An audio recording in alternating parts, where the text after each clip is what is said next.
All right, guys. How's the bounce back been from the other guys at practice?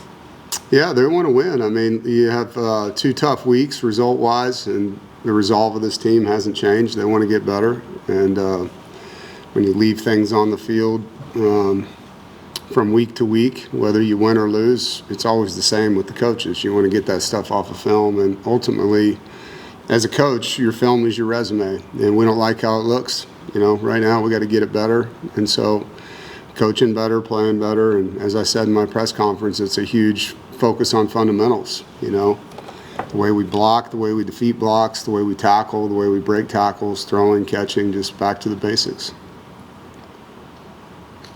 You mentioned last night that Campbell McBride would be back. How big of a deal is it to add him? Yeah, well, it's nice to add a player for once, you know. And I'm excited for Kelvon. He's done a great job in his recovery. He's been locked in every meeting, every practice, every walkthrough. He jumped on the field. Obviously, we got to get him in game shape. You know, conditioning is one thing, but football is another. But his recall and mastery of the system, it's like he's been out there. So it's nice to have him back on defense and on special teams because he was one of our core contributors on special teams for the last 2 years. Speaking of linebackers, you know, what's it been like seeing the 2 freshmen kind of be able to get more reps and just get more comfortable within the defense? Well, they've been getting reps. They've been in the 2 deep all camp, so we've seen those guys a lot, and it's really about game reps now, and so they're helping us more on special teams. There's times where they get in the game on defense, and their confidence should continue to go up as they play more. What's been the biggest thing being able to learn about them through the film you've seen? Just Those 2 guys? Yeah. You know, both playing high school football in Texas. It's a year-round sport. I mean, they have football blocks down there where all year round you're coached. And so their ability to come in and learn scheme, and they play against great competition. So, you know, there isn't any fear factor of who they're playing against. They learn ball fast. They're well-coached guys. Their high school programs did a great job with them. And so, you know, just from a football IQ standpoint, they're ahead of the curve for, you know, a lot of the freshmen we get. And that's why we've been able to play them. Is that impressive for 2 guys that came in after spring to be able to do that? It is. You know, it's really hard today, you know, with all the football we're allowed to do in the off season now.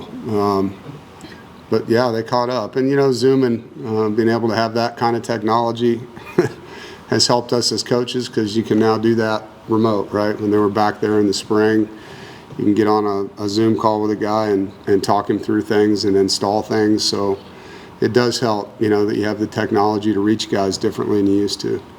Those 2 guys were later additions, and not even some of the higher quote-unquote ranked players, but Coach Elliott, you know, saw something in them. What does it say to you of just kind of his eye for talent? Yeah, he did a great job. I mean, he got here, and I asked him to assess what we have first and then tell me what we need, and then let's go to the recruiting staff and echo what's, you know, the need, and let those guys go get a pool of guys, and then let's go recruit them. And switching, you know, to this scheme, there was a lot of edge players that we had to go find, and we were able to do that in recruiting with the portal and with some late high school takes. The second week that Coach Warren's been at the defensive coordinator, what's it been like just seeing him in that chair? Obviously not the circumstances you want to be there, but... Right. He's experienced, you know. I mean, he's done this multiple times. It wasn't like, okay, how do I do this? He knows exactly how to plan a practice. He knows how to talk to the assistant coaches from that chair with the players. He knows what to demand. And he's been like that since he got here for DJ. They've been able to divide and conquer in some ways, and where he's with the front, he's with the back end. And so it's been very seamless, and we're lucky to have, you know, a guy with that kind of experience on our staff for when something like this happens. Speaking of the guys who are injured, what have you seen from them off the field, you know, to continue contributing to the program? Yeah, helping guys, you know, sitting in meetings with them, talking to them on the field when they're out there, encouraging them, coaching them. All those guys pour back into the program the right way.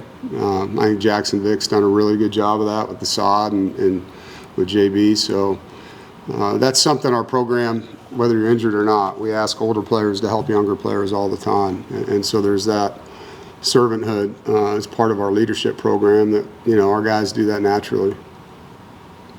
Yes. One more? Yesterday, Kenny Soares and Spike both kind of talked about the importance of faith when they go through challenging times in sports. And you talked about a team chaplain and Bible studies the team has had that have helped kind of ground them and give them perspective going forward. How have you seen that be a part of your team's culture with the players? You know, Al Bird, being a former player here, has a lot of love for our program. It's near and dear to his heart, and he's always around for these guys. You know, it's obviously something as a head coach you can't mandate, but what I try to do is give them opportunity in every way. And growing in their faith walk is one of the ways I can do that. If that's something that's important to them, Al's there, and the players are very involved when they have those things. It's very interactive, and I agree. You know, for those of us that believe in God and have that Christian faith, to be able to lean into somebody and use them as a guide in tough times, it's always a place that, you know, my players that have been injured that have come back, you hear them talk a lot about how that part of the recovery was integral, you know, being able to lean into their faith and trust God. And so it's great that we have that ability to do that with Al's presence, and that the players really buy into doing it.